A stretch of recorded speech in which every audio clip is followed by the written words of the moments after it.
The day my son chose his wife over me, I was folding laundry. It's funny the things you remember. The small, ordinary moments that become forever stamped on your heart. I was folding a blue towel, one of the soft ones, running my hand over the fabric, when the phone rang. I remember thinking how nice the towel felt, how the sun was coming through the kitchen window, making a warm square on the floor, how the coffee was still hot in my cup. And then the phone rang. It was David, my son, my only child, and his voice was different, stiff, careful, like he was reading words someone else had written for him. "Mom," he said, "we need to talk. Sarah and I have been talking, a lot, about everything." I sat down at the kitchen table, the blue towel still in my hands. I didn't say anything. I just waited. "She's my wife, Mom," he continued, his voice cracking just a little. "She's the mother of your grandson. And she feels like she can't breathe anymore. Like she's always competing. She said I have to choose. Her and Leo or you." The words hung in the air between us, traveling through the phone line, cutting through the quiet of my kitchen. "Choose," I whispered. "Mom, I love you. You know I love you. But she's my wife. My family now. I have to choose her." I didn't cry. Not then. I just looked at the blue towel in my hands and thought about how Frank and I had bought those towels together at the mall 15 years ago. How he'd said they were too expensive, and I'd said we deserved something nice for once. How we'd laughed about it all the way home. "I understand, David," I said quietly. "You do what you have to do." Mum, I'm sorry. "I know, baby. I know." I hung up the phone. I folded the rest of the laundry. I made myself a cup of tea. And then I sat in Frank's old chair, and I let the silence of the house wrap around me like a blanket. My son had chosen her, and I was alone. But that wasn't the end of the story. That was only the beginning. Let me go back. Way back. To before the silence. Before the choosing. To when my son was just a little boy with scraped knees and a smile that could light up a room. My name is Eleanor, but everyone always called me Ellie. I'm 71 years old now, and I've lived in the same small town in Ohio my whole life. It's the kind of place where everybody knows everybody, where the mailman waves at you by name, where the church potlucks are the social event of the season. My husband, Robert, Bobby, I always called him, was a carpenter. A good one. The best. He could look at a pile of wood and see a house, a table, a rocking chair. He built this house with his own 2 hands 47 years ago. Hammered every nail, laid every floorboard, painted every wall. He'd come home from work, and then he'd work some more, building us a home. I remember those early years like a movie playing in my mind. Bobby covered in sawdust, coming through the door with that grin. Me pregnant with David, sitting on a pile of lumber, watching him work. The sound of his hammer was the soundtrack of our young love. David was born on a Tuesday, September 15th, 1978. Bobby cried when he held him. Big, open sobs of joy. I'd never seen my husband cry before, and I only saw it a few times after. But that day, he stood in that hospital room, holding our son, and the tears just fell. "He's perfect, Ellie," he kept saying. "He's absolutely perfect." And he was. David was a good baby. An easy child. He slept through the night early. He smiled at everyone. He had Bobby's quiet nature and my stubbornness, which made for an interesting combination. He'd dig in his heels about something, and you couldn't move him. But he'd do it with such a sweet face that you couldn't stay mad. We raised him in this house.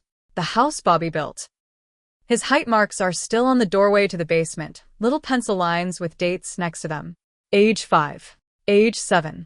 Age 10. Bobby would measure him every birthday, and David would stand so straight, trying to be taller. We had a good life.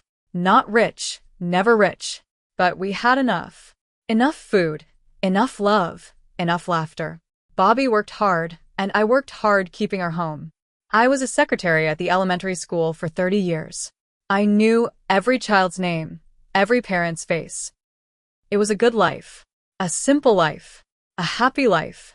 When David was 26, he brought Sarah home. Sarah was different. That's the kindest way to put it. She was from the city. Cleveland. She had a sharp haircut and sharper opinions. She worked in marketing, whatever that meant. She talked about campaigns and branding and deliverables. Words that sounded foreign in our little living room, but David loved her. I saw it in his eyes when he looked at her. The same way Bobby used to look at me. So I welcomed her. I opened my arms and my home. I told myself that different wasn't bad, that she would soften over time, that love would bridge the gap between our worlds. They got married at the courthouse. Small ceremony. Sarah didn't want a big wedding. She said it was a waste of money. I was a little sad. I'd always imagined David's wedding in the church, with flowers and music and all our friends. But I kept that sadness to myself. It was their day. Their choice. 2 years later, Leo was born. My grandson. My heart's new home. Oh, that boy. That beautiful boy. He had David's eyes and Sarah's energy. He was curious and loud and funny. From the moment I held him, I was gone. Completely head over heels in love. I helped as much as Sarah would let me, which wasn't as much as I wanted. She was very particular about things. About schedules and routines and organic food and screen time. I tried to follow her rules, I really did. But sometimes I'd sneak Leo an extra cookie when she wasn't looking, and we'd share a secret smile, and my heart would feel so full it might burst. Bobby got to hold Leo just a few times before he passed. The cancer took him quick. 6 months from diagnosis to goodbye. I remember him lying in the hospital bed, holding Leo's tiny hand, tears running down his cheeks. "Take care of them, Ellie," he whispered to me. "Take care of our boy. And that little one. Tell him about me. Tell him I built this house for all of you.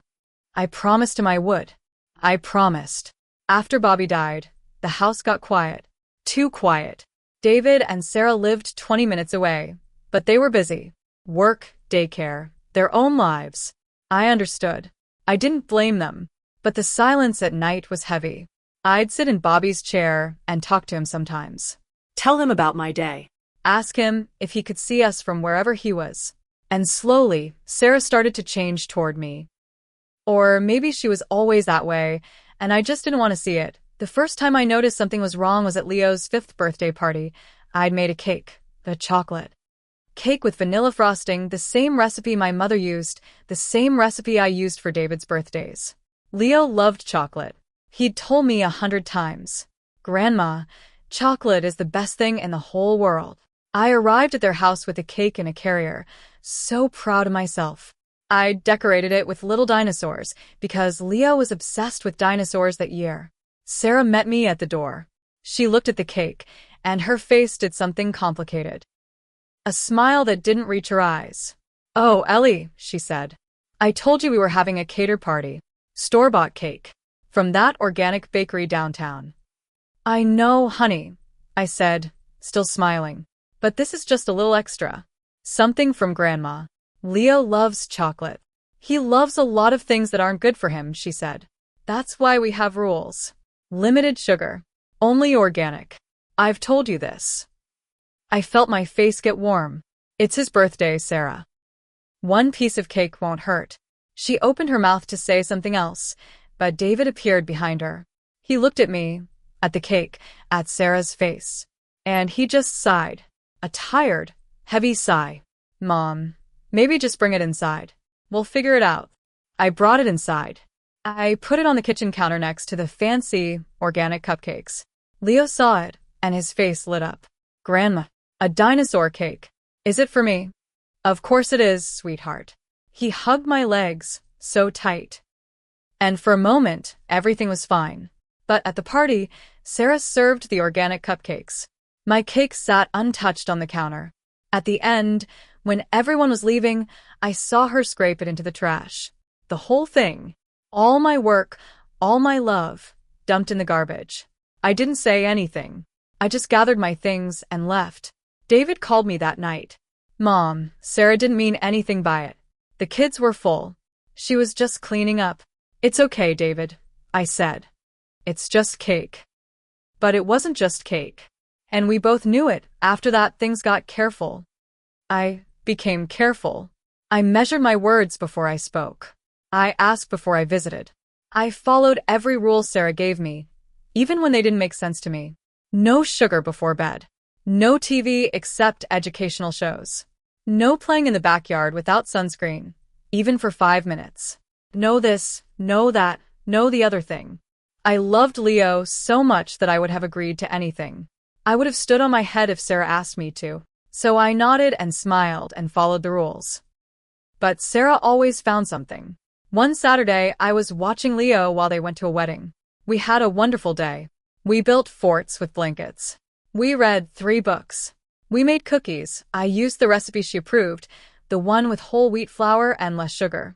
We had a beautiful day. When they came home, Leo ran to them, so excited. Mommy, Daddy, Grandma and I made cookies. And we built a fort. And we read books. It was the best day ever. Sarah smiled at Leo. Then she looked at me.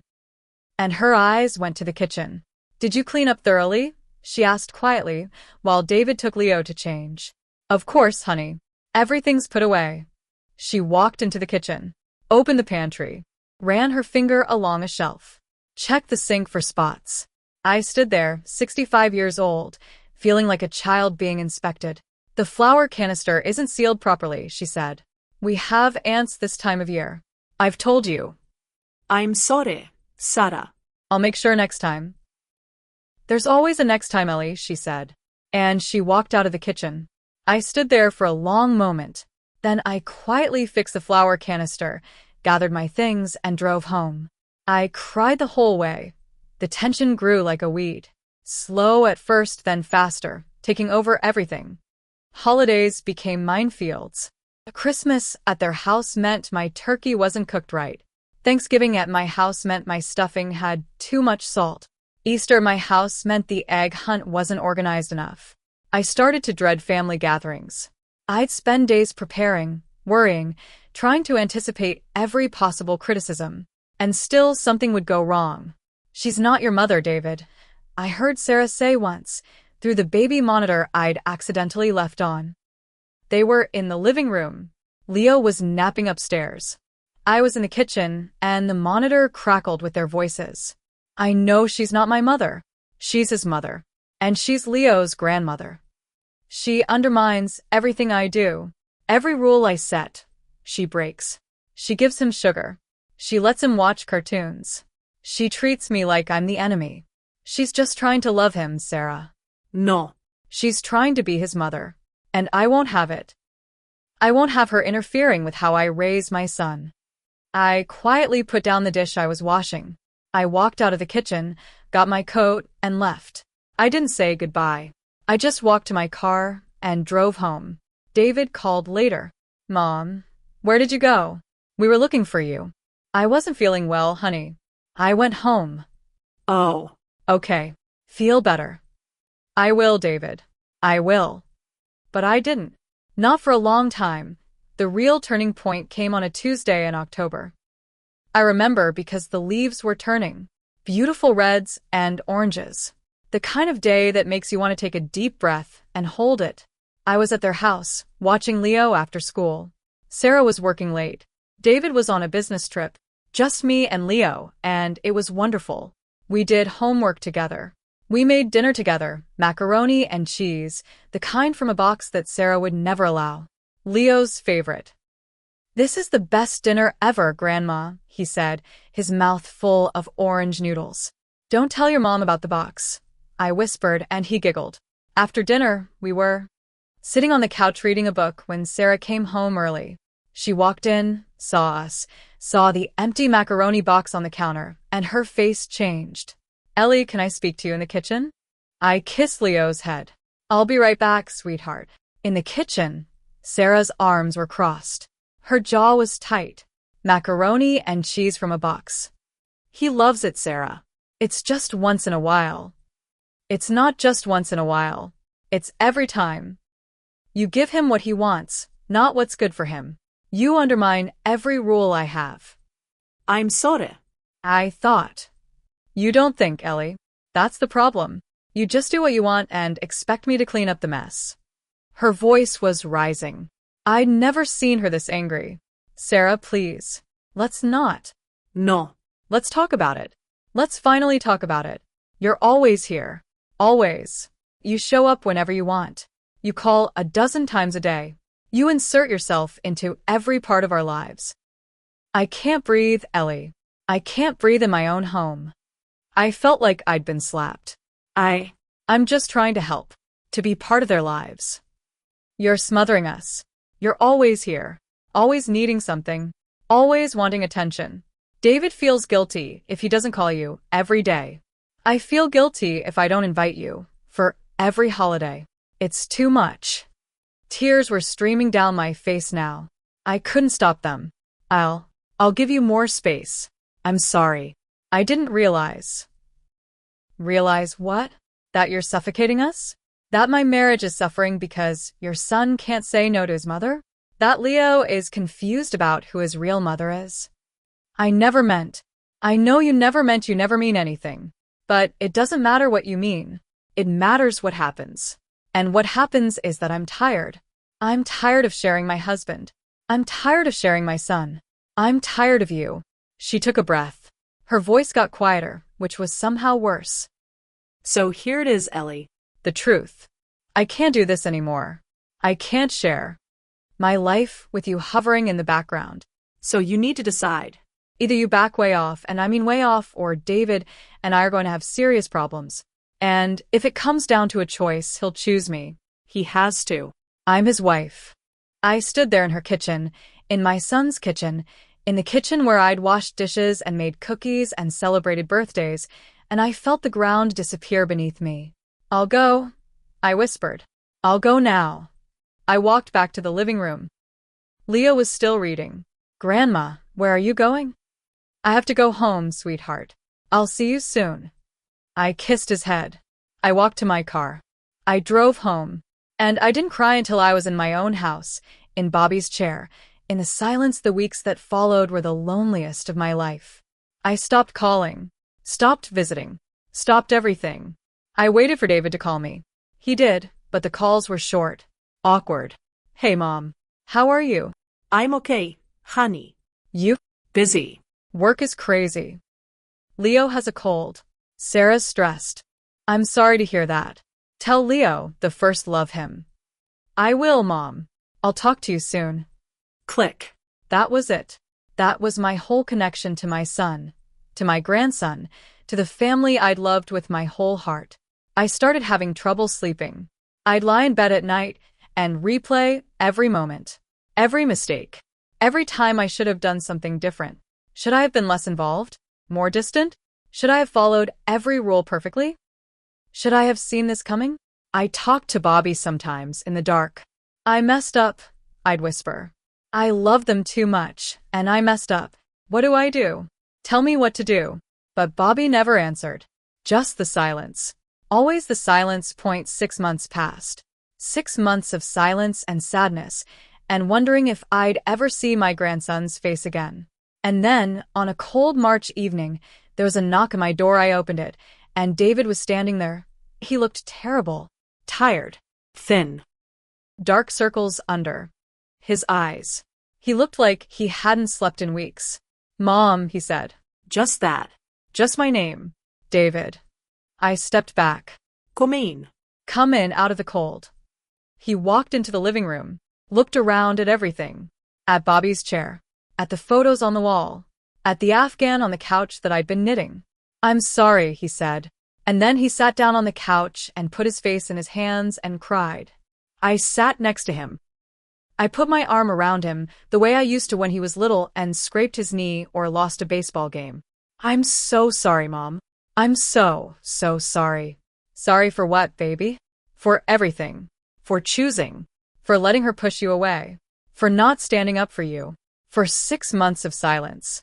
For all of it. I didn't say anything. I just held him and let him cry. When he finally stopped, he told me everything. Sarah had left him 3 weeks ago. She'd taken Leo and gone to her mother's house in Cleveland. She said she needed space. She said she needed to think. She said she wasn't sure she wanted to be married anymore. I lost you, he said, his voice raw. And then I lost her anyway. I lost everyone because I was too scared to stand up to anyone. David. She was wrong, Mom. About you. About everything. You weren't smothering us. You were loving us. And I let her make you feel like love was a problem. Like your love was something to be managed and controlled and limited. I'll never forgive myself. I took his face in my hands. My son's face. The little boy with scraped knees. The man with a broken heart.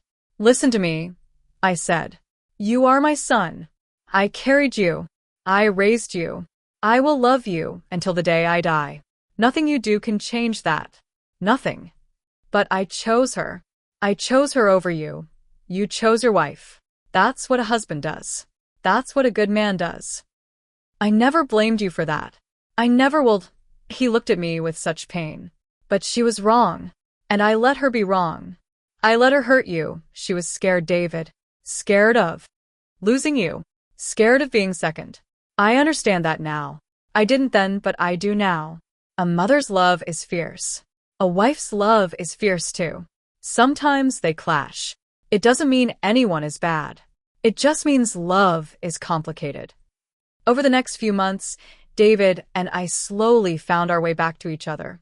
He got an apartment closer to me. He brought Leo on weekends. We'd cook together. The three of us. David would try to recreate Bobby's recipes, the ones I taught him when he was young. Leo would sit on the counter and help by eating the chocolate chips. Sarah and David went to counseling. For Leo's sake, they said. For the family. I didn't ask many questions. I just prayed for them. Every night. For healing. For forgiveness. For love to find a way. One Sunday, David showed up at my door with Leo. And behind them, standing awkwardly on the porch, was Sarah. Mom, David said carefully. Sarah asked to come. She wants to talk to you. Only if you're okay with it. I looked at Sarah. She looked smaller than I remembered. Softer. Scared. Of course, I said. Come in. All of you. Leo ran to the living room to play. David followed him, giving us space. Sarah and I stood in the kitchen. The same kitchen where she'd told me I was suffocating her. The same kitchen where I'd cried so many tears. Ellie, she started. I don't even know where to begin. How about at the beginning? I said gently. How about we just talk? She took a deep breath. And then she talked. She talked about her own mother, who had died when Sarah was young. About how she'd never really learned what a mother's love looked like. About how scared she was when Leo was born, terrified of being a bad mother, of failing him. About how my love for Leo felt like a judgment on her. Like I was showing her everything she didn't know how to do. I didn't know how to be a mother, she whispered, tears running down her face. And you made it look so easy. Every time you were with Leo, he was so happy, so loved. And I thought if you could do it so easily and I was struggling so much, then maybe I wasn't meant to be his mother. Maybe he'd be better off with you. And that thought, it destroyed me. So I pushed you away. I made you the enemy, because I couldn't face the enemy inside myself. I reached out and took her hand. Her hand was cold. I held it between both of mine. Sarah, I said, listen to me. When I had David, I was terrified. Absolutely terrified. I didn't know what I was doing. I made mistakes every single day. I still do. Motherhood isn't about knowing everything. It's about showing up. Every day. Even when you're scared. Even when you're sure you're failing. You show up. And that's what you've done. You've shown up for Leo every single day of his life. She looked at me, hope and fear fighting in her eyes. I was never trying to replace you, I continued. I was just trying to love that little boy with everything I had. The same way I loved David. The same way I loved Bobby. Love is all I have left to give. It's not a competition. It's not a judgment. It's just love. I'm so sorry, Ellie, for everything I said, for everything I did. I know, honey. I know. We stood there in the kitchen, holding hands, crying together. And in that moment, something shifted. Something healed. Not completely, some wounds take time. But a start. A beginning. Years have passed now. Leo is in college. A good boy. A kind boy. He calls me every Sunday, without fail. Hey, Grandma. Just checking in. He tells me about his classes, his friends, his life. Sometimes he asks about Bobby, about the house Bobby built, about the man who measured his height on the basement doorframe. David and Sarah are still together, stronger than before. They worked through it, all of it. The counseling, the hard conversations, the slow rebuilding of trust. They come for dinner every Sunday now. Sarah brings dessert, usually something she's tried to bake, with mixed results. We laugh about it. We laugh a lot now. Last week, Sarah sat next to me on the porch swing. Leo was inside with David, watching some game on TV. The evening was beautiful. Warm. Fireflies starting to blink in the yard. Ellie, she said quietly, can I ask you something? Of course, honey. Do you forgive me? For everything. I looked at her. This woman who had been my enemy, my rival, my son's wife. This woman who had hurt me so deeply.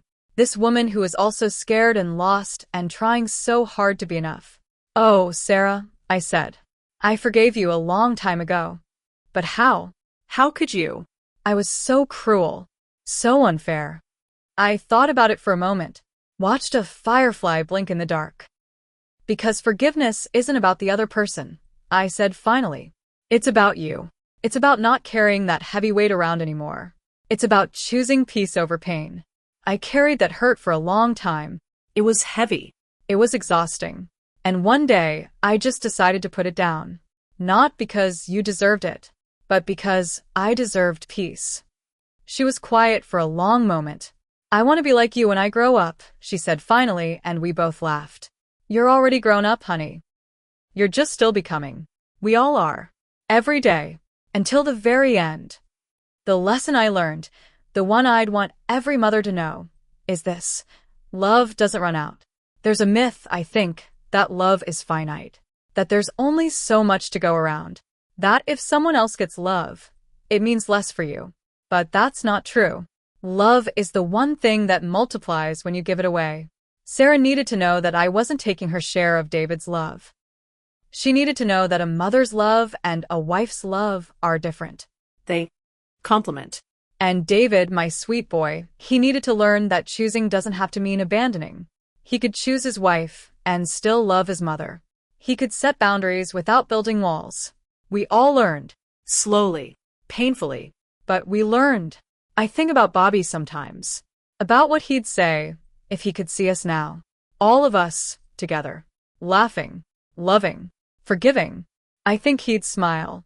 I think he'd say, I told you, Ellie. I built this house for all of you. And he did. Not the apartment I live in now that's smaller, newer, different. But the real house. The one made of love. The one that exists in all of us. The one that can't be sold or divided or taken away. That house is still standing. Strong as ever. S.O. If you're a mother watching this, if you're a daughter-in-law watching this, if you're anyone who's ever loved and lost and wondered if love could find its way back. It can. It will. Just give it time. Give it grace. Give it the space to breathe. And remember, when someone gives you an ultimatum, when someone asks you to choose, choose love. However it looks, however it comes, choose love. Because in the end, that's all that matters. That's all that lasts. That's all we have.